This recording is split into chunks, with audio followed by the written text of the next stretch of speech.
Je m'appelle Alexander Reed et il y a 3 semaines, j'ai anéanti le mariage de mon frère d'un simple coup de téléphone. L'appel est arrivé un mardi après-midi alors que j'examinais les rapports trimestriels dans mon bureau d'angle surplombant le centre-ville de Seattle. Mon assistante m'a appelé. Monsieur Reed, il y a une organisatrice de mariage au téléphone. Elle dit que c'est au sujet de votre frère Marcus. J'ai décroché le téléphone, m'attendant à entendre parler de quelques détails de dernière minute pour le mariage auquel j'étais censé assister dans 10 jours. Bonjour, ici Elena Martinez de Prestige Wedding Planning. J'appelle concernant le mariage Reed Williams du 23. Oui, en quoi puis-je vous aider? Eh bien, c'est assez embarrassant, mais on m'a chargé de vous informer que votre invitation a été annulée. Cependant, la famille espère que vous honorerez toujours votre engagement de couvrir la compte et les frais de traiteur comme discuté précédemment. J'ai posé mon stylo et me suis adossé à ma chaise. Je suis désolé. Pourriez-vous répéter? Votre famille a décidé que votre présence au mariage serait perturbatrice, mais elle a toujours besoin des $65 000 que vous aviez promis de contribuer. $65 000 pour un mariage auquel je n'étais plus invité. Et qui exactement a pris cette décision? Ai-je demandé. Vos parents et votre frère ont estimé que ce serait mieux pour toutes les personnes concernées. J'espère que vous comprenez. Je comprenais parfaitement. Ma famille voulait mon argent mais pas ma présence. Ils voulaient que je finance leur célébration tout en étant exclu de celle-ci. Elena, j'ai besoin que vous écoutiez très attentivement ce que je vais vous dire. Bien sûr, monsieur. Annulez tout le mariage. Il y a eu une pause. Je suis désolé. Qu'avez-vous dit? Annulez tout. Le lieu de réception, le traiteur, les fleurs, la musique, les réservations d'hôtel, tout. Monsieur, je pense qu'il y a eu un malentendu. Vous n'êtes pas le marié. Vous ne pouvez pas simplement annuler le mariage de quelqu'un d'autre. En fait, Elena, je peux, car je suis le propriétaire du lieu de réception. Je suis le propriétaire de l'entreprise de traiteurs qui fournit la nourriture. Je suis le propriétaire de la chaîne hôtelière où tous les invités de l'extérieur ont des réservations. Et depuis ce matin, je suis le propriétaire de l'entreprise qui vous emploie. Le silence à l'autre bout du fil était absolu. Monsieur Reed, êtes-vous en train de dire?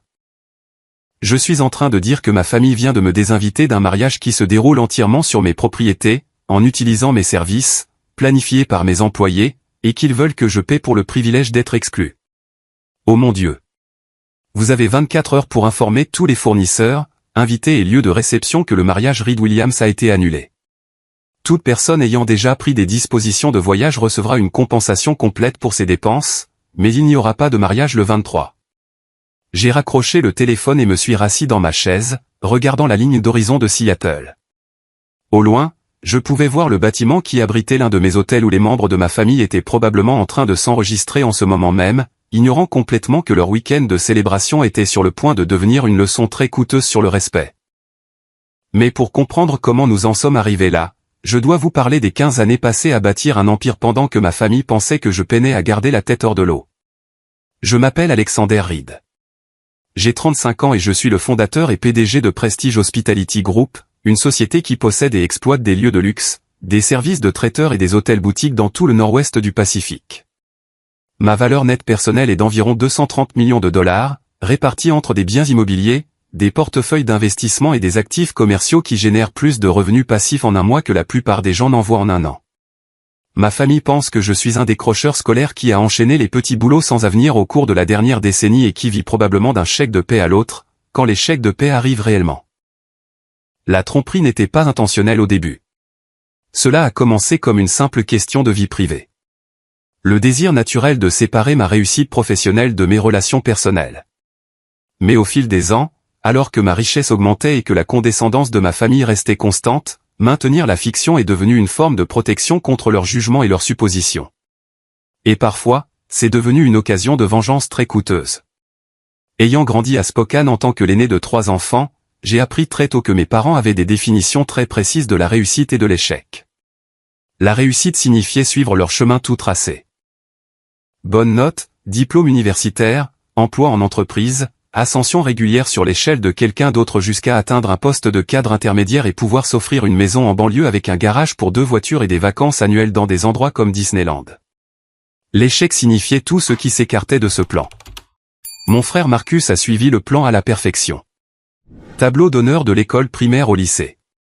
Diplôme en commerce de l'Université de l'État de Washington. Poste de débutant dans une entreprise du Fortune 500. Promotion méthodique tous les 18 mois à 2 ans. À 30 ans, Marcus était l'exemple parfait de la réussite de la classe moyenne, salaire avec avantages sociaux, cotisation au plan 401K, maison de banlieue avec le garage pour 2 voitures requis.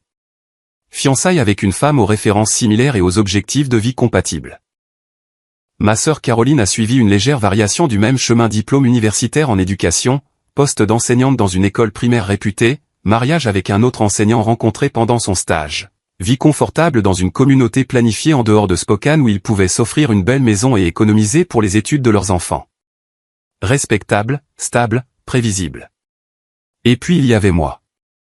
Alexander, tu dois réfléchir sérieusement à ton avenir, a dit mon père lors de ce qui allait devenir le premier de nombreux dîners aux allures d'intervention. J'avais 17 ans, je travaillais comme directeur adjoint dans un restaurant local appelé Murphy's Irish Pub et je gagnais plus d'argent que la plupart de mes professeurs tout en apprenant plus sur la gestion d'entreprise que n'importe lequel de mes camarades dans leurs cours avancés. J'y pense, papa. Je veux posséder des restaurants un jour. Peut-être toute une chaîne. Ma mère m'a regardé comme si j'avais annoncé mon intention de rejoindre le cirque ou de devenir un joueur professionnel.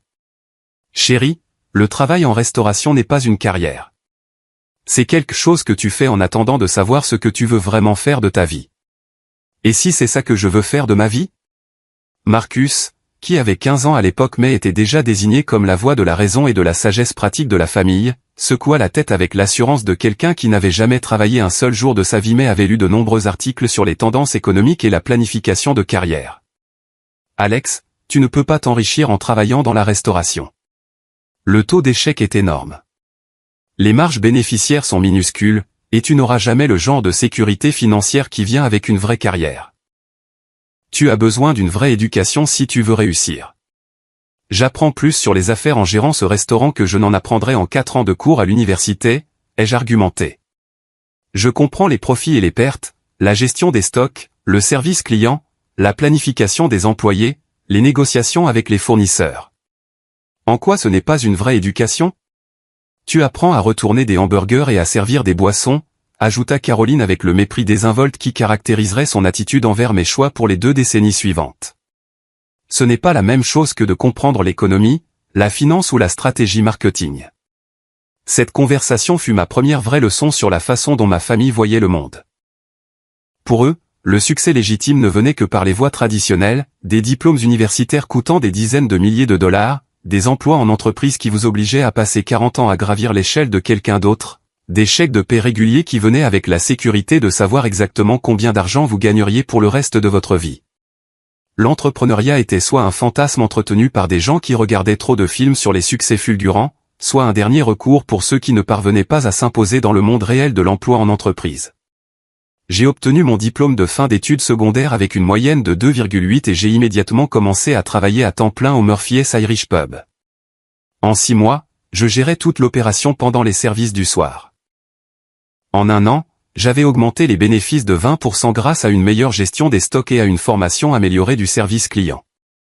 En 18 mois, j'avais convaincu le propriétaire, un Irlandais vieillissant nommé Patrick Murphy qui voulait passer plus de temps avec ses petits-enfants, de me laisser ouvrir un 2e établissement avec moi-même comme directeur général. En 2 ans, je possédais les 2 restaurants. La réaction de ma famille fut prévisible et décevante. C'est une excellente expérience, fiston, dit mon père quand je lui ai parlé de l'achat lors d'un dîner de famille que j'avais préparé moi-même en utilisant des recettes que j'avais perfectionnées dans mes propres cuisines. Maintenant, tu peux mettre propriétaire d'entreprise sur ton CV quand tu postules pour des postes de direction dans de vraies entreprises. Pourquoi voudrais-je travailler pour quelqu'un d'autre alors que je possède 2 entreprises rentables qui grandissent chaque mois? Parce que les restaurants font faillite, Alexander. 90% d'entre eux ferment en 5 ans. Ceux qui survivent atteignent généralement l'équilibre au mieux. Tu dois penser à la stabilité à long terme au lieu des profits à court terme. Papa, je ne fais pas que survivre. Je prospère. Le mois dernier, j'ai réalisé plus de bénéfices que ce que tu gagnes en 6 mois à la compagnie d'assurance. Mon père travaillait comme expert en sinistre pour une compagnie d'assurance régionale. Un travail qui lui procurait un revenu stable et d'excellents avantages, mais qui ne le rendrait jamais riche ni ne lui donnerait le genre de liberté financière qui vient avec la propriété d'une entreprise. Un bénéfice, ce n'est pas la même chose qu'un salaire, Alexander. Un bénéfice peut disparaître du jour au lendemain si l'économie change ou si les clients arrêtent de venir. Un salaire est un revenu garanti sur lequel tu peux compter pour planifier ton avenir. Cette conversation a défini la différence fondamentale entre la mentalité de ma famille et la mienne. Et elle allait influencer chaque interaction que nous aurions au cours de la décennie suivante. Ils voyaient la possession d'une petite entreprise comme étant intrinsèquement risquée et instable, quelque chose que l'on faisait en attendant de trouver un vrai travail dans une grande entreprise offrant sécurité et prévisibilité. Je la voyais comme le fondement pour bâtir une richesse et créer le genre de vie où l'on contrôle son propre destin au lieu de dépendre des décisions de quelqu'un d'autre sur sa valeur et son avenir. Au cours des 5 années suivantes, j'ai prouvé à ma famille qu'elle avait tort d'une manière qu'elle ne pouvait ignorer, bien qu'elle continuât à trouver des raisons de rejeter mon succès comme étant temporaire ou insoutenable. Je suis passé de 2 restaurants à 6. Chacun plus rentable que le précédent. Chacun m'enseignant de nouvelles leçons sur les opérations, le marketing, la finance et le leadership. À 24 ans, j'ai vendu les 6 restaurants pour un total de 2,8 millions de dollars et j'ai réinvesti la totalité de la somme dans une entreprise de traiteurs spécialisée dans les événements d'entreprise et les fêtes privées haut de gamme. Ma famille a supposé que j'avais vendu les restaurants parce qu'ils étaient en difficulté. Et ils ont vu l'entreprise de traiteurs comme la preuve que je recommençais à zéro, toujours incapable de trouver quelque chose de stable qui pourrait offrir une sécurité à long terme. Au moins, la restauration est plus chic que de gérer des pubs, a dit ma mère quand je lui ai expliqué la transition lors d'un de nos dîners de famille mensuels. Peut-être que cela mènera à quelque chose de plus professionnel. Plus professionnel. Comme si servir de la nourriture à des dirigeants d'entreprise et à des familles riches était en quelque sorte plus légitime que de servir de la nourriture à des clients de la classe ouvrière qui appréciaient le bon rapport qualité-prix et un service amical. L'entreprise de traiteurs a connu une croissance rapide, servant des événements dans tout l'est de l'État de Washington et générant des bénéfices qui dépassaient tout ce que j'avais accompli avec les restaurants. En 3 ans, je réalisais plus de 400 000 $ de bénéfices annuels. Plus d'argent que mes parents n'avaient jamais imaginé possible pour quelqu'un sans diplôme universitaire. Mais comme je continuais à vivre modestement, conduisant toujours ma Toyota Camry fiable mais peu impressionnante, vivant toujours dans un appartement décent mais pas extravagant, m'habillant toujours de façon décontractée quand je ne travaillais pas, ma famille a supposé que l'entreprise de traiteur n'était qu'une autre petite opération qui me procurait un revenu confortable mais pas remarquable. Quand j'ai vendu l'entreprise de traiteur pour 12 millions de dollars à 27 ans et que j'ai utilisé l'argent pour commencer à acquérir des lieux d'événements, des hôtels et d'autres propriétés hôtelières, ma famille a interprété cela comme la preuve que je continuais à passer d'une entreprise à l'autre. Toujours incapable de trouver quelque chose de stable qui pourrait offrir une satisfaction professionnelle à long terme. Je m'inquiète juste que tu ne te fixes jamais dans un domaine, a dit ma mère lors d'une conversation sur mon dernier changement de carrière. Marcus est dans la même entreprise depuis 8 ans maintenant et il construit vraiment quelque chose là-bas. Caroline a la permanence dans son école, donc elle sait qu'elle aura toujours la sécurité de l'emploi, mais toi, tu recommences tous les quelques années. Recommencer. Dans l'esprit de ma mère, vendre une entreprise pour 12 millions de dollars et réinvestir les bénéfices dans des opérations plus grandes et plus sophistiquées équivalait à recommencer parce que cela ne correspondait pas à sa définition de la progression de carrière. Le malentendu était en partie de ma faute. Chaque fois que mon revenu augmentait de manière significative, je maintenais le même style de vie modeste qui avait caractérisé le début de ma vingtaine. Une partie de cela était pratique. Je réinvestissais chaque dollar que je gagnais dans l'acquisition de nouvelles propriétés et l'expansion de mon empire commercial, en me concentrant sur la constitution d'un patrimoine à long terme plutôt que sur l'inflation du style de vie à court terme. Mais une partie de cela était aussi psychologique. Ma famille avait passé des années à prédire mon échec, à me mettre en garde contre les risques de l'entrepreneuriat, à suggérer que je devrais abandonner mes rêves et suivre leur chemin prescrit vers la respectabilité.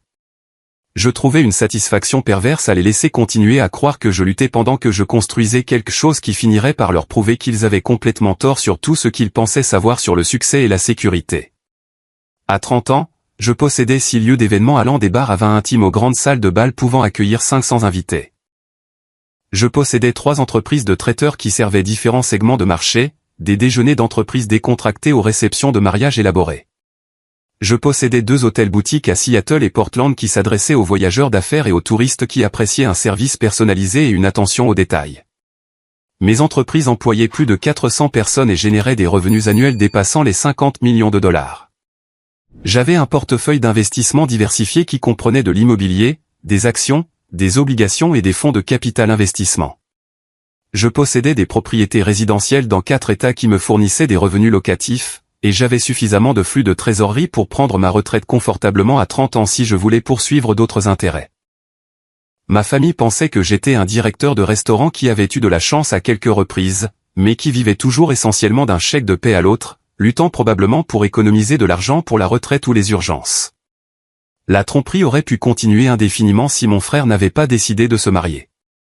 Marcus a annoncé ses fiançailles avec Patricia Williams au dîner de Noël il y a 2 ans, le présentant comme l'aboutissement d'une cour soigneusement planifiée qui avait rempli tous les critères que mes parents avaient établis pour des relations réussies. Patricia venait du genre de famille dans laquelle mes parents avaient toujours espéré que leurs enfants se marieraient, bien éduqués, financièrement à l'aise, socialement connectés, attachés aux mêmes valeurs de la classe moyenne qui définissaient la vision du monde de mes parents. Son père était un chirurgien spécialisé en procédures cardiaques et gagnait le genre d'argent qui permettait des vacances en Europe et des études en école privée. Sa mère était une avocate qui avait bâti un cabinet prospère en planification successorale et passait son temps libre dans des conseils d'administration caritatifs qui organisaient des événements de collecte de fonds pour les hôpitaux et musées locaux. Leur mariage allait être une vitrine de tout ce que ma famille aspirait à accomplir, élégant, cher, fréquenté par le genre de personnes qui représentaient le succès dans leur esprit. Nous pensons organiser la réception au Fairmont, a dit Patricia en montrant sa bague de fiançailles, un diamant de 2 carats qui avait coûté à Marcus 3 mois de salaire et représentait le genre d'engagement financier que mes parents considéraient comme une preuve d'intention sérieuse et de prise de décision mature. C'est cher, ça, demanda ma mère, essayant d'avoir l'air décontracté, mais clairement préoccupée par les implications financières d'un mariage dans l'un des hôtels les plus prestigieux de Seattle. Environ 40 000 $ pour la location du lieu, plus le traiteur, les fleurs, la musique, la photographie. Nous prévoyons près de 100 000 $ au total pour tout ce que nous voulons. Le chiffre flottait dans l'air comme un défi. 100 000 $, c'était plus que ce que mes parents gagnaient en un an à eux deux. Plus qu'ils n'avaient jamais dépensé pour un seul achat, à l'exception de leur maison. C'était plus que ce que Marcus et Patricia pouvaient se permettre sans aide. Et c'était exactement le genre de dépenses qui forcerait ma famille à prendre des décisions difficiles sur les priorités et les sacrifices. Eh bien, dit mon père avec précaution, essayant clairement de traiter les implications financières. Nous aiderons autant que nous le pourrons, mais c'est beaucoup d'argent pour une seule journée. Nous comprenons, dit rapidement Marcus, ne voulant pas paraître présomptueux quant au soutien financier familial. Nous demandons un prêt personnel pour couvrir la majeure partie. Nous avons juste besoin d'un peu d'aide pour la compte et peut-être une partie des frais de traiteur. De combien d'aide parlons-nous, demanda Caroline, calculant probablement combien d'argent elle et son mari pourraient contribuer sans affecter leurs propres objectifs financiers. Peut-être 20 ou 30 000 $ de la part de la famille, dit Patricia. Nous savons que c'est beaucoup demandé, mais c'est un événement unique dans une vie, et nous voulons qu'il soit parfait. Au cours des mois suivants, la planification du mariage est devenue une source de stress constant et de conversations fréquentes pour mes parents. Ils voulaient contribuer de manière significative au jour le plus important de leur fils, mais les coûts étaient astronomiques selon leurs normes. Chaque réunion de famille comprenait des discussions sur les dépenses du mariage, le choix des fournisseurs et les moyens de gérer le budget sans compromettre la vision de Patricia pour leur célébration. Mes parents ont pris une deuxième hypothèque sur leur maison pour aider à couvrir les dépenses du mariage. Ils ont épuisé le fonds de vacances qu'ils avaient constitué pour leur voyage du 30e anniversaire en Irlande. Ils ont reporté le remplacement de leur vieille Honda Accord et ont demandé à Caroline de contribuer avec de l'argent qu'elle avait économisé pour l'éducation de ses propres enfants. La pression financière était énorme et affectait tous les aspects de leur vie quotidienne. Ils ont cessé de manger au restaurant, ont annulé leur abonnement à la télévision par câble et ont commencé à faire leurs courses dans des magasins à bas prix au lieu du supermarché qu'ils fréquentaient depuis 20 ans. Et finalement, inévitablement, ils m'ont demandé de l'aide. Alexander, nous devons te parler du mariage de Marcus, a dit ma mère lors d'un appel téléphonique en mars, sa voix portant le genre de tension qui suggérait qu'elle avait répété cette conversation pendant des semaines. Nous essayons de couvrir toutes les dépenses, mais cela met vraiment notre budget à rude épreuve d'une manière que nous n'avions pas anticipée. De combien parlons-nous ? Ai-je demandé, sincèrement curieux de savoir ce qu'il pensait que je pouvais me permettre de contribuer. Eh bien, l'acompte pour le lieu de réception est de 20 000 $ à lui seul, et le traiteur coûte 45 000 $ de plus. Si tu pouvais aider avec peut-être 15 ou 20 000 $, cela ferait une énorme différence pour toute la famille. 20 000 $. Mon revenu d'investissement quotidien était supérieur à 20 000 $. J'aurais pu signer un chèque pour la totalité du mariage sans affecter mon style de vie de manière mesurable, sans retarder aucun de mes plans d'affaires, sans même penser à la dépense. Mais j'étais curieux de quelque chose. Maman, c'est beaucoup d'argent. Es-tu sûr que c'est la bonne façon de le dépenser? Peut-être que Marcus et Patricia devraient envisager un mariage plus petit qui correspond à leur budget réel. Alexander, c'est le mariage de ton frère. C'est un événement unique dans une vie dont tous les participants se souviendront. Nous voulons qu'il soit parfait, et nous voulons que Patricia ait le mariage de ses rêves. Mais si cela met la famille en difficulté financière, peut-être que les rêves doivent être ajustés à la réalité. Nous nous en sortirons. La famille prend soin de la famille. C'est ce que nous faisons. La famille prend soin de la famille. Les mêmes parents qui m'avaient dit pendant 15 ans que je devais me débrouiller seul et apprendre à gérer mes propres problèmes me demandaient maintenant de contribuer à un mariage qui les endetterait pendant des années. Laisse-moi y réfléchir, ai-je dit. Je dois regarder mes propres finances et voir ce que je peux me permettre. Au cours des semaines suivantes, j'ai eu des conversations similaires avec Marcus et Caroline. Tout le monde contribuait ce qu'il pouvait, faisant des sacrifices pour s'assurer que le mariage répondrait aux attentes de Patricia et reflèterait bien l'engagement de la famille à soutenir les étapes importantes. L'hypothèse était que 20 000 $ serait un sacrifice important pour moi, nécessitant une budgétisation minutieuse et probablement un emprunt, mais quelque chose que je devrais être prêt à faire pour la famille. J'ai décidé de tester quelque chose. Tu sais, je pourrais probablement aider avec plus de 20 000 $, ai-je dit à Marcus lors d'une conversation sur les plans de mariage. Les affaires ont été bonnes ces derniers temps, et j'ai économisé de l'argent. Je pourrais peut-être couvrir la totalité de la compte du lieu et des frais de traiteur. Alex, ce serait incroyable. Es-tu sûr de pouvoir te le permettre? Je pense que oui. Laisse-moi parler à mon comptable et voir ce que je peux faire sans me mettre dans une mauvaise situation financière. La réaction de ma famille a été immédiate et écrasante. Soudain, je n'étais plus le grand frère irresponsable qui ne pouvait pas garder un emploi stable ou planifier son avenir financier. J'étais le membre généreux de la famille qui rendait les rêves de tout le monde possibles, le héros inattendu qui était prêt à sacrifier sa propre sécurité financière pour soutenir le bonheur de son frère. Les conversations sur la planification du mariage ont commencé à m'inclure comme un acteur majeur plutôt que comme une pensée après coup.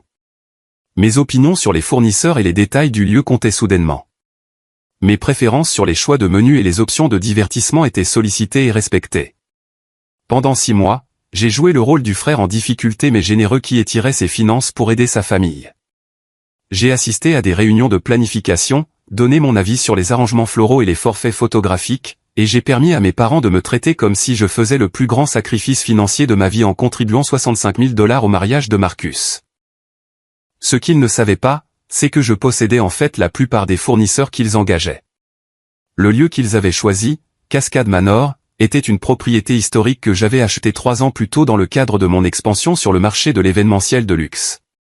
L'élégante salle de bal avec ses lustres en cristal et ses baies vitrées donnant sur le lac Washington était l'un des lieux de mariage les plus recherchés de la région de Seattle, commandant des prix élevés et affichant complet 18 mois à l'avance.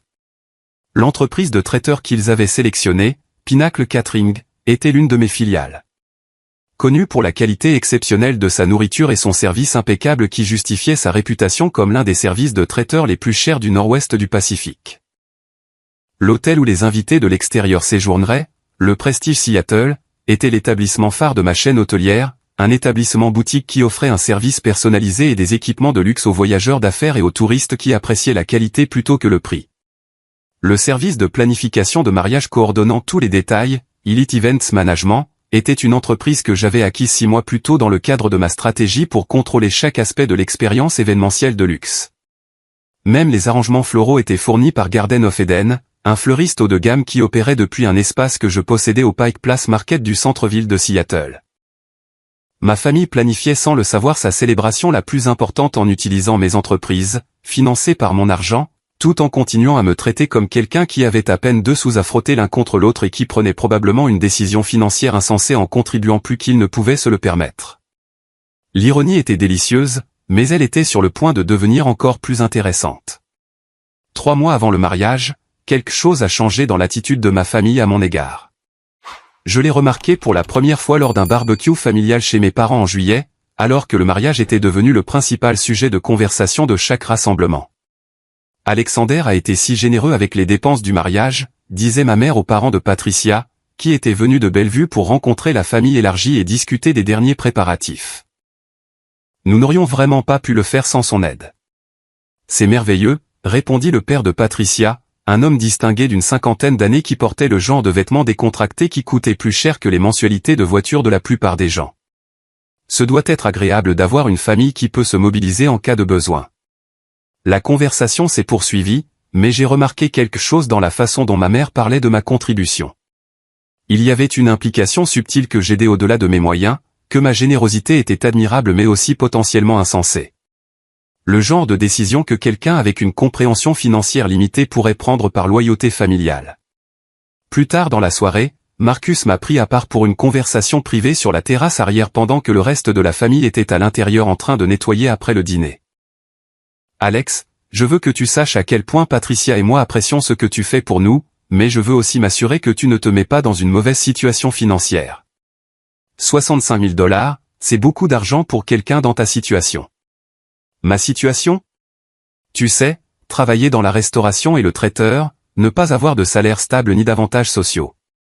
Je veux juste m'assurer que tu n'empruntes pas d'argent, que tu n'utilises pas de carte de crédit ou que tu ne fais rien de risqué pour nous aider.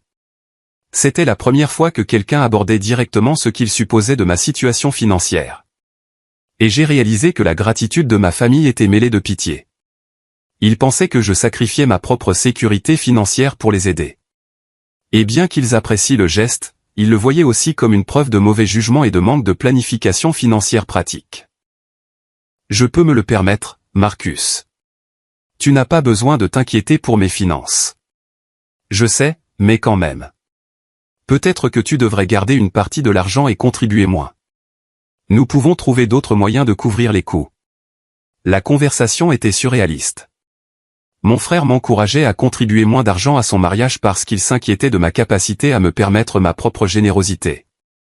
Il n'avait aucune idée que tout le budget de son mariage était inférieur à ce que je gagnais en une seule semaine, que j'aurais pu payer pour 10 mariages de la même ampleur sans affecter mon niveau de vie. Le mois d'août a apporté la même énergie. Les conversations familiales sur le mariage incluaient de plus en plus de suggestions subtiles que je devrais reconsidérer ma contribution, que 65 000 $ était plus que ce que quelqu'un dans ma position devrait dépenser pour la célébration de quelqu'un d'autre. Alexander, nous adorons que tu veuilles aider, a dit Caroline lors d'un dîner de famille où le plat principal était dominé par la discussion des plans de table du mariage et des décomptes finaux, mais tu dois penser à ton propre avenir. Et si tu as besoin de cet argent pour une urgence? Et si tu veux acheter une maison ou fonder une famille un jour? Et si le secteur de la restauration ralentit? Ajouta mon père. Tu pourrais avoir besoin de cet argent pour couvrir tes propres dépenses si tu traverses une période difficile. Ils essayaient de me protéger de ma propre générosité. Convaincu que je prenais une décision financièrement irresponsable par loyauté familiale et investissement émotionnel dans le bonheur de mon frère, leur inquiétude aurait été touchante si elle n'avait pas été basée sur une incompréhension aussi fondamentale de ma situation financière réelle. Septembre fut le mois où les choses prirent une tournure plus sombre. J'ai commencé à remarquer que les conversations familiales sur le mariage se déroulaient sans moi. Des réunions de planification étaient programmées lorsque j'étais censé travailler et ne pouvais pas y assister. Des décisions étaient prises puis m'étaient annoncées après coup, présentées comme des conclusions qui avaient été atteintes après un examen attentif de tous les facteurs pertinents. Quand je demandais à être inclus dans les réunions avec les fournisseurs ou les visites des lieux, on me disait que tout était sous contrôle et que ma contribution n'était pas nécessaire pour les détails restants. Nous ne voulons pas te faire perdre ton temps avec de petits détails, m'a expliqué ma mère quand j'ai demandé pourquoi je n'avais pas été invité à une dégustation finale chez l'entreprise de traiteurs que je possédais en fait. Tu es occupé avec le travail et nous pouvons nous occuper de la planification à partir de maintenant. Mais je soupçonnais qu'il y avait plus que de l'inquiétude pour mon emploi du temps. La vérité est apparue lors d'un appel téléphonique que je n'étais pas censé entendre. J'étais arrivé chez mes parents pour dîner un dimanche soir et je suis entré par la porte de derrière, comme je le faisais depuis que j'étais enfant. Mes parents étaient dans le salon, ayant ce qui semblait être une conversation intense, et j'ai entendu mon nom mentionné à plusieurs reprises. Je dis juste que nous devons être réalistes à propos d'Alexander, disait mon père sur le ton qu'il utilisait lorsqu'il essayait de convaincre ma mère de quelque chose qu'elle ne voulait pas accepter. 65 000 $, c'est plus que ce qu'il gagne en un an. Il va s'attendre à un traitement de faveur à cause de sa contribution. Quel genre de traitement de faveur, demanda ma mère.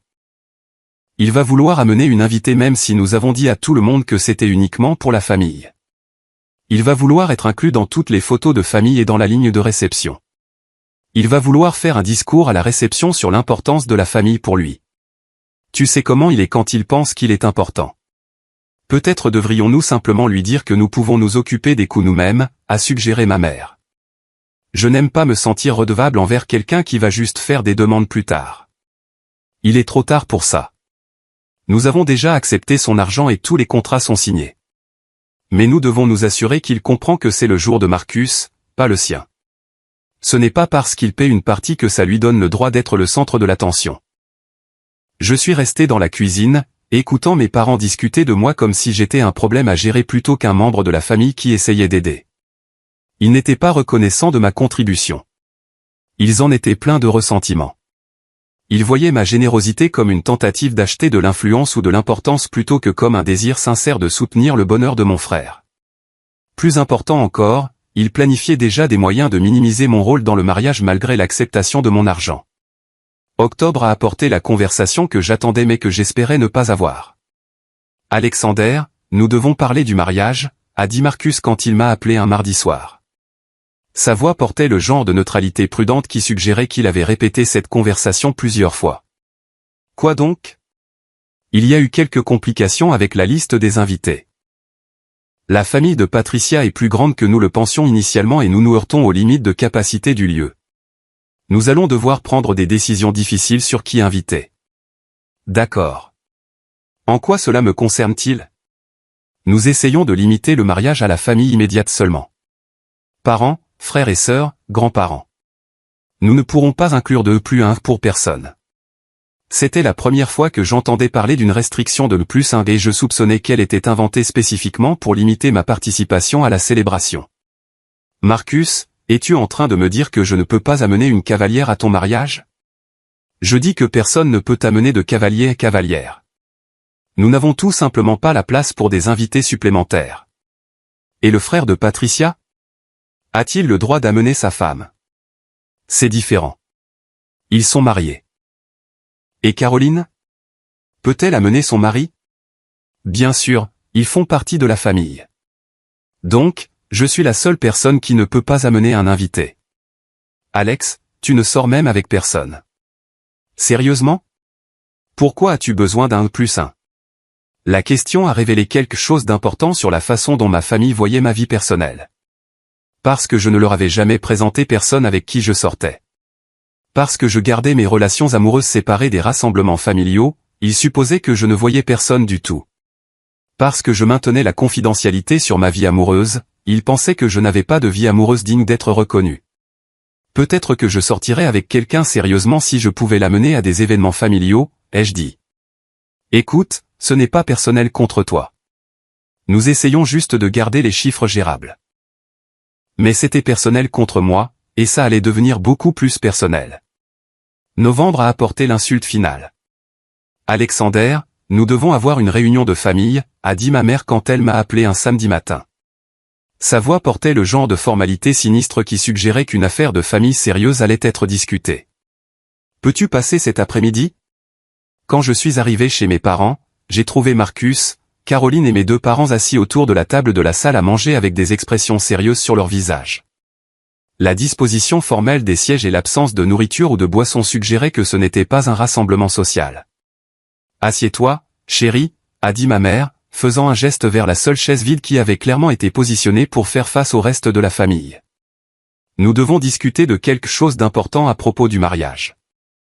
Je me suis assis et j'ai attendu que quelqu'un explique pourquoi j'étais soumis à ce qui ressemblait à une intervention ou à un tribunal.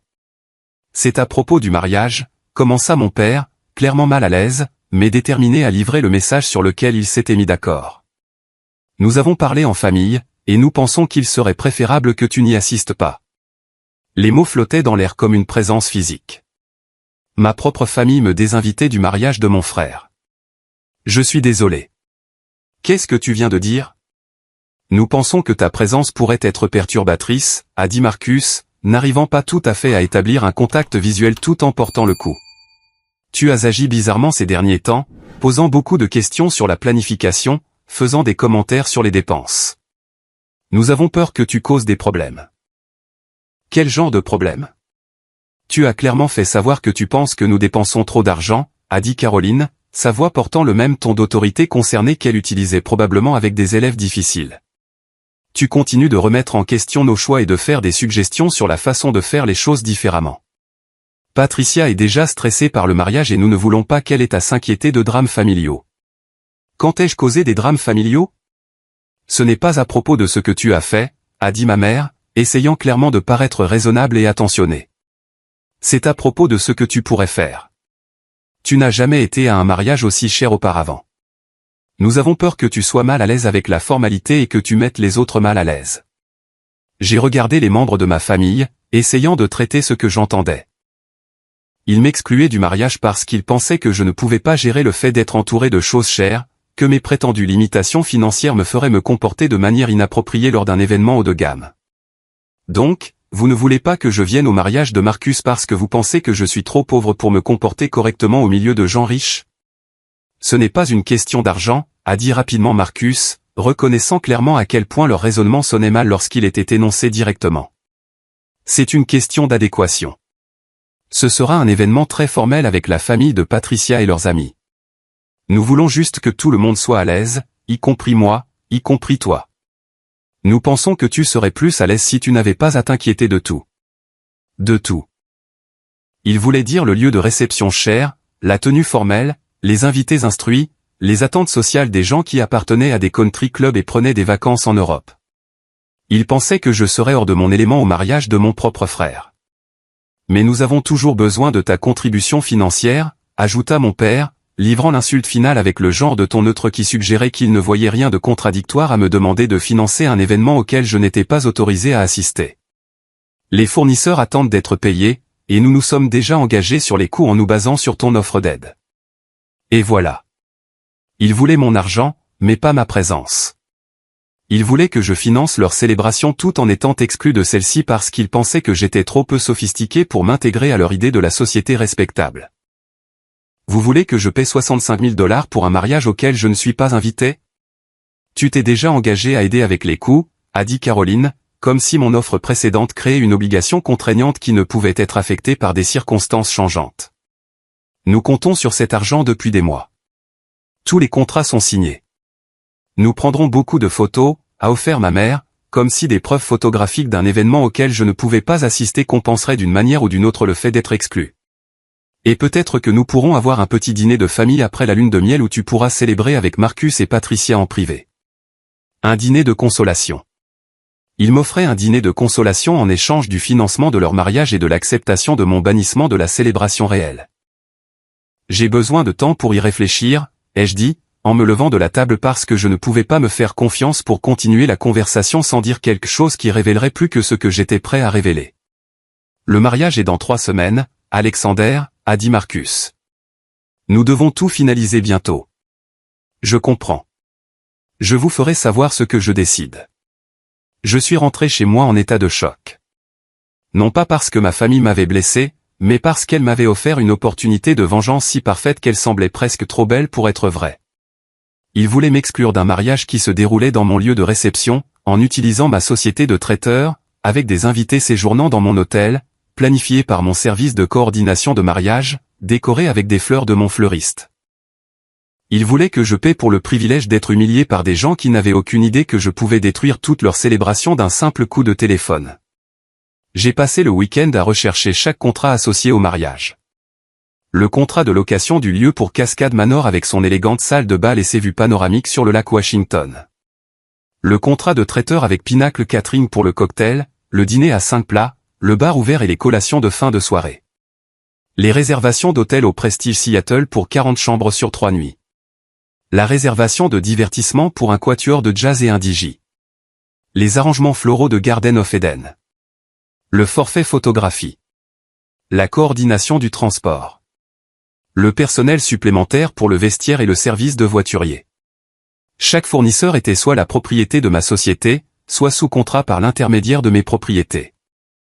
Ma famille avait planifié sa célébration la plus importante comme un hommage involontaire à mon empire commercial tout en me traitant comme quelqu'un qui ne méritait pas d'être témoin de son bonheur. Lundi matin, j'ai appelé mon assistante de direction et lui ai demandé de préparer un rapport complet sur toutes les réservations liées au mariage Reed-Williams dans nos propriétés. Les chiffres étaient stupéfiants. Au-delà des 65 000 $ qu'il voulait que je contribue, la valeur totale des services fournis par mes entreprises dépassait 180 000 $. Le bloc de chambres d'hôtel comprenait 40 chambres pour 3 nuits, avec des invités payant des tarifs premium pour des suites avec vue sur le lac et des équipements de luxe. La location du lieu comprenait non seulement la salle de bal de la réception, mais aussi la suite nuptiale pour la préparation de Patricia, la salle de préparation du marié pour Marcus et ses garçons d'honneur, et le site de la cérémonie avec ses jardins et son kiosque surplombant l'eau. Le forfait traiteur comprenait un cocktail avec des alcools premium et des boissons signature, un dîner à 5 plats avec accord mets et vin, un bar ouvert jusqu'à minuit et des collations de fin de soirée pour les invités qui voulaient continuer à célébrer. Il y avait des services supplémentaires pour les arrangements floraux dans tout le lieu, de la musique live pendant la cérémonie et la réception, la coordination de la photographie, le transport entre l'hôtel et le lieu, et du personnel spécialisé pour tout, du vestiaire au service de voiturier. Si tous ces services étaient annulés simultanément, il serait impossible de recréer le mariage ailleurs avec seulement 2 semaines de préavis. La liste des invités comprenait des personnes venant de tout le pays qui avaient déjà réservé des vols et fait des plans de vacances autour de la célébration. La robe de la mariée avait été conçue spécifiquement pour l'esthétique du lieu choisi et semblerait déplacée dans un cadre différent.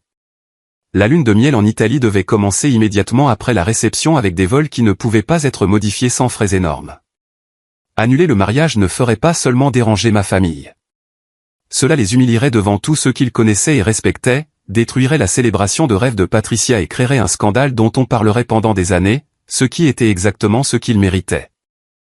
Le mardi matin a apporté l'appel téléphonique d'Elena Martinez qui allait tout changer. Bonjour, ici Elena Martinez de Prestige Wedding Planning. J'appelle concernant le mariage Reed-Williams du 23. Oui. En quoi puis-je vous aider? Eh bien, c'est assez embarrassant, mais on m'a chargé de vous informer que votre invitation a été annulée.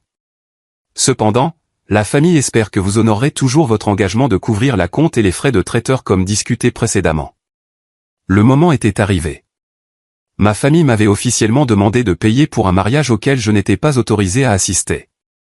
Et il l'avait fait par l'intermédiaire d'une organisatrice de mariage qui travaillait pour une entreprise que j'avais achetée 6 mois plus tôt. Elena, j'ai besoin que vous écoutiez très attentivement ce que je vais vous dire. Bien sûr, monsieur. Annulez tout le mariage. Je suis désolé. Qu'avez-vous dit? Annulez tout. Le lieu de réception, le traiteur, les fleurs, la musique, les réservations d'hôtel, tout. Monsieur, je pense qu'il y a eu un malentendu. Vous n'êtes pas le marié. Vous ne pouvez pas simplement annuler le mariage de quelqu'un d'autre. En fait, Elena, je peux, car je suis le propriétaire du lieu de réception. Je suis le propriétaire de l'entreprise de traiteurs qui fournit la nourriture. Je suis le propriétaire de la chaîne hôtelière où tous les invités de l'extérieur ont des réservations, et depuis ce matin, je suis le propriétaire de l'entreprise qui vous emploie. Le silence qui a suivi était absolu et a duré assez longtemps pour que je me demande si l'appel avait été coupé. Monsieur Reed, êtes-vous en train de dire? Je suis en train de dire que ma famille vient de me désinviter d'un mariage qui se déroule entièrement sur mes propriétés, en utilisant mes services, planifiés par mes employés, et qu'ils veulent que je paie pour le privilège d'être exclu. Oh mon Dieu! Vous avez 24 heures pour informer tous les fournisseurs, invités et lieux de réception que le mariage Reed-Williams a été annulé. Toute personne ayant déjà pris des dispositions de voyage recevra une compensation complète pour ses dépenses, y compris les vols, les hôtels et tout autre coût qu'elle a engagé. Mais il n'y aura pas de mariage le 23. Monsieur, ce sera dévastateur pour le couple et leur famille. Elena, laissez-moi vous poser une question. Si quelqu'un vous désinvitait de votre propre fête d'anniversaire, mais s'attendait toujours à ce que vous la payiez, comment réagiriez-vous? Je serais furieuse. Alors vous comprenez parfaitement ma position. Après avoir raccroché, je suis resté assis dans mon bureau et j'ai regardé la ligne d'horizon de Seattle tout en contemplant ce que je venais de déclencher. D'ici demain, ma famille découvrirait que le mariage de leur rêve était devenu un cauchemar, et ils n'auraient aucune idée que leur propre traitement à mon égard était la cause directe de leur humiliation. Mon téléphone a commencé à sonner 20 minutes plus tard. « Alexander, qu'est-ce que tu viens de faire, bordel ?» La voix de Marcus tremblait de rage et de panique. Le contrôle prudent qu'il maintenait habituellement avait complètement disparu. « J'ai décidé de ne pas assister à votre mariage. Le lieu de réception vient d'annuler notre contrat. Ils ont dit que toutes nos réservations ont été résiliées. Le traiteur a annulé. L'hôtel a annulé. Le mariage est annulé. C'est regrettable. » Regrettable, Alexander ? Tu as détruit mon mariage. Comment as-tu pu me faire ça ? Je ne t'ai rien fait, Marcus. J'ai simplement choisi de ne pas financer un événement auquel je n'étais pas invité. De quoi tu parles ? Tu n'as rien à voir avec le lieu de réception. En fait, si. Je suis le propriétaire du lieu. Je suis aussi le propriétaire de l'entreprise de traiteur, de l'hôtel et du service de planification de mariage. Toute votre célébration était fournie par mes entreprises. Le silence qui a suivi a duré près de 30 secondes. C'est impossible, a finalement dit Marcus. Tu ne possèdes rien. Tu es directeur de restaurant. J'étais propriétaire de restaurant il y a 15 ans. Depuis, j'ai bâti un empire hôtelier d'une valeur de plus de 200 millions de dollars. Chaque fournisseur que vous avez engagé pour votre mariage travaille pour moi. Tu mens. Marcus, comment penses-tu que j'ai pu me permettre de contribuer 65 000 dollars à ton mariage ? Croyais-tu vraiment qu'un directeur de restaurant avait ce genre d'argent de côté ? Une autre longue pause pendant qu'il traitait les implications. Pourquoi ne nous l'as-tu pas dit ? Parce que vous n'avez jamais demandé. Vous avez tous supposé que j'avais des difficultés financières et je n'ai vu aucune raison de corriger vos suppositions. Surtout que ces suppositions vous ont amené à me traiter comme quelqu'un dont les sentiments n'avaient pas d'importance. Alexander, nous pouvons arranger ça. Nous pouvons parler de l'invitation. Peut-être avons-nous fait une erreur. Vous avez fait plusieurs erreurs. Vous m'avez désinvité du mariage de mon frère parce que vous pensiez que j'étais trop pauvre pour me comporter convenablement lors d'un événement coûteux. Vous m'avez demandé de financer une célébration tout en m'excluant de celle-ci. Et vous avez fait tout cela en utilisant des entreprises que je possède. Je ne savais pas. Tu ne savais pas parce que tu n'as jamais pris la peine d'apprendre quoi que ce soit sur ma vie réelle. Tu préférais croire que j'étais un échec parce que cela te faisait te sentir mieux par rapport à ton propre succès modeste. Mon téléphone a sonné 6 fois de plus dans l'heure qui a suivi.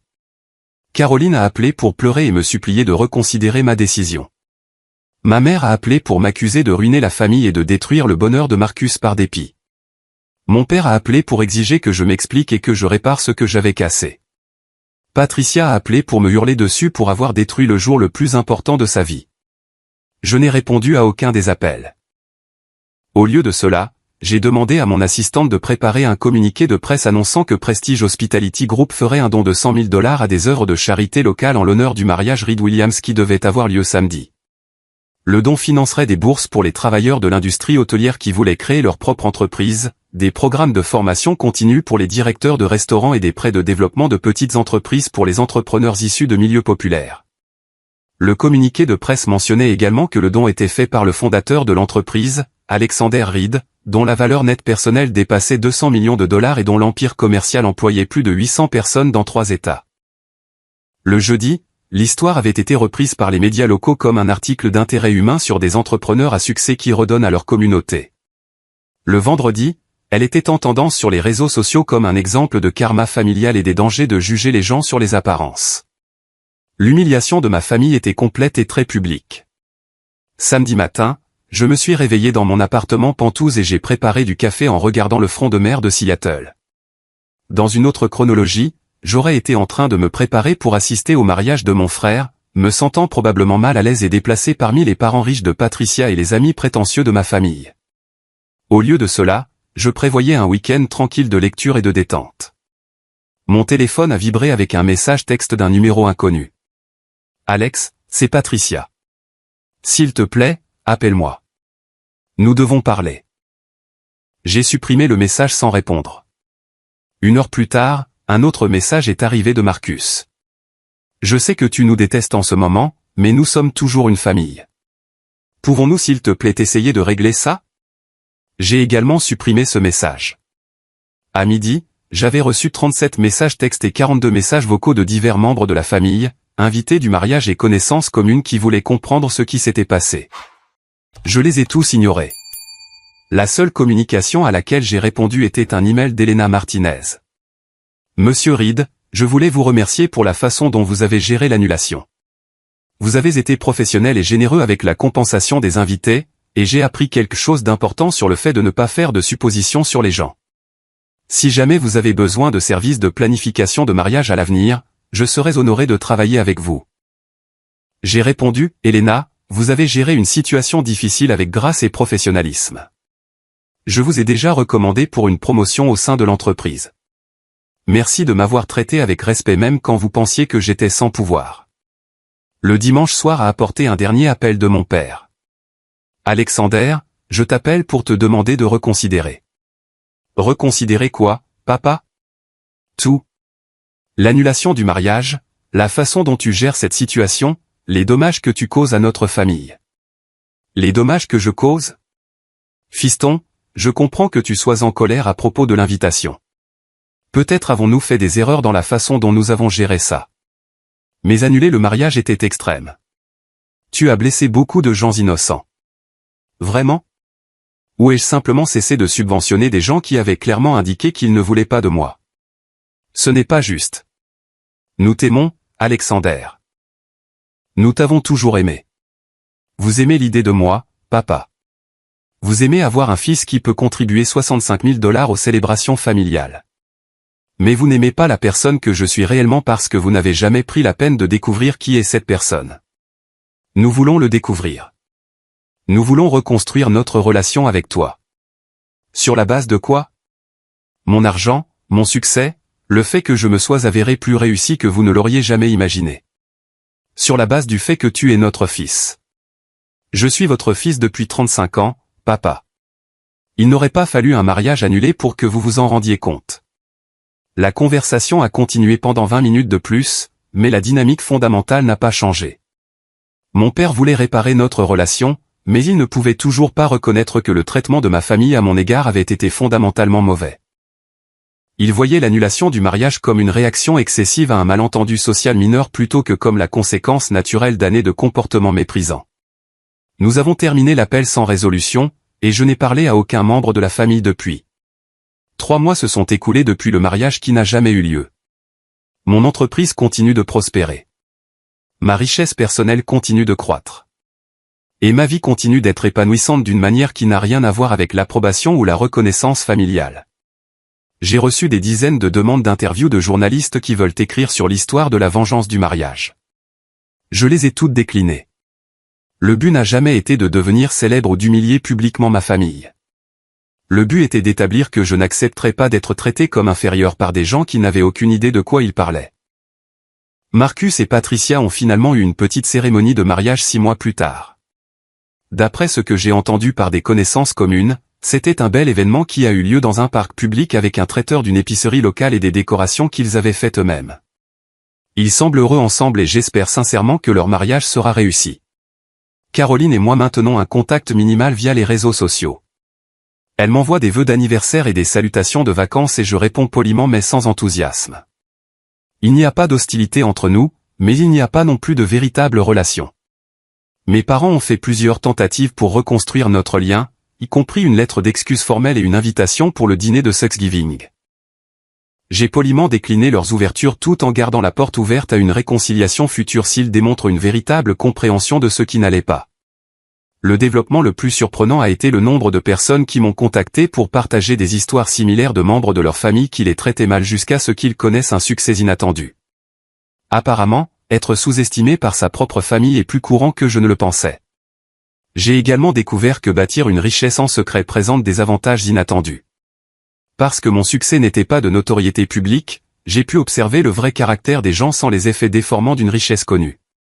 J'ai appris à qui on pouvait faire confiance avec sa vulnérabilité et qui exploiterait une faiblesse perçue. La leçon que j'ai tirée de cette expérience ne concerne pas l'argent, la vengeance ou la dynamique familiale. Elle concerne l'importance de respecter les gens, quelles que soient leurs circonstances apparentes, et le danger de faire des suppositions sur les autres sur la base d'informations limitées. Ma famille a supposé que j'avais des difficultés financières parce que je m'habillais modestement et que je conduisais une vieille voiture. Ils n'ont jamais posé de questions sur mes entreprises, mes objectifs ou mes réalisations parce qu'ils avaient déjà décidé que je ne valais pas la peine d'être pris au sérieux. Leurs suppositions leur ont coûté non seulement un mariage, mais une relation avec quelqu'un qui aurait pu être vraiment utile et solidaire s'ils l'avaient traité avec un respect de base. L'ironie, c'est qu'ils avaient raison sur une chose. Je n'avais pas ma place à leur mariage coûteux. Non pas parce que je ne pouvais pas me permettre d'y être, mais parce que j'avais dépassé le besoin de leur approbation. Et parfois, dépasser les attentes de sa famille est la forme de succès la plus libératrice que l'on puisse atteindre. Merci d'avoir parcouru ce chemin avec moi.